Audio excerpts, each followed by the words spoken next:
Hello दोस्तों, नमस्कार। EPS 95 pension के एक नई न्यूज़ में आप सबका स्वागत है। दोस्तों, आज काफ़ी लंबे समय के बाद माननीय सुप्रीम कोर्ट का फैसला आया है। आपको सबसे पहले हमारे ही YouTube चैनल के माध्यम से जानकारी भी दी गई थी कि माननीय सुप्रीम कोर्ट की तरफ से कौन सा अपडेट सामने निकल के आया है। आप लोगों ने काफ़ी ज़्यादा प्यार दिया पिछले वीडियो को। इस वीडियो में आपको बता दूँ, कर्मचारी भविष्य निधि संगठन द्वारा जारी की गई विभिन्न कार्यवाही याचिकाओं को उनके द्वारा लिए गए वास्तविक वेतन के आधार पर कर्मचारी पेंशन योजना में योगदान देने के लिए अन्य कर्मचारियों के साथ एक संयुक्त विकल्प का प्रयोग करने का अवसर देने से इनकार करती है। उच्च न्यायालय के आयोजन किया जाता था।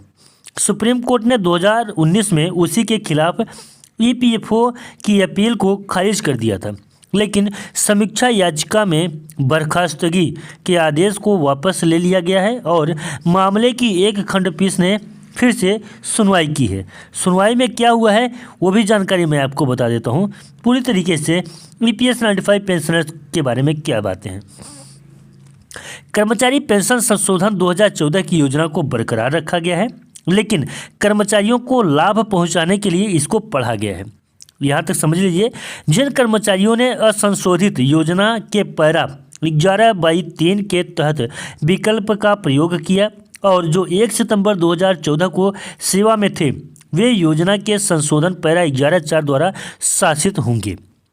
सेवा में कार्यरत कर्मचारी जिन्हें 2014 से पहले के संशोधन के प्रावधान 11(3) के तहत विकल्प का प्रयोग करने की अनुमति नहीं थी, वे संशोधित पैरा 11(4) के तहत विकल्प का प्रयोग करने के हकदार होंगे। उन्हें विकल्प का प्रयोग करने के लिए 4 महीने की समय सीमा दी गई है।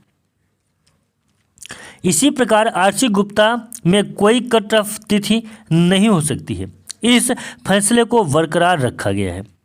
जो कर्मचारी 1 सितंबर 2014 से पहले पैरा 11(3) के तहत विकल्प का प्रयोग किए बिना सेवानिवृत्त हुए हैं, वो फैसले का लाभ नहीं उठा सकते हैं।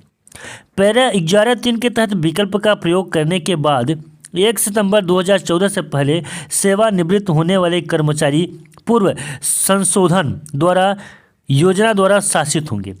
पेंशन की गणना के लिए 15,000 रुपये की सीमा को बरकरार रखा गया है।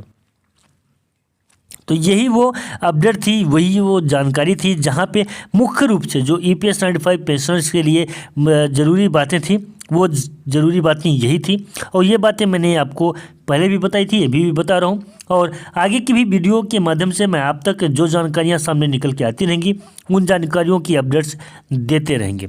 फिलहाल दोस्तों, आपको ये जानकारी कैसी लगी कमेंट में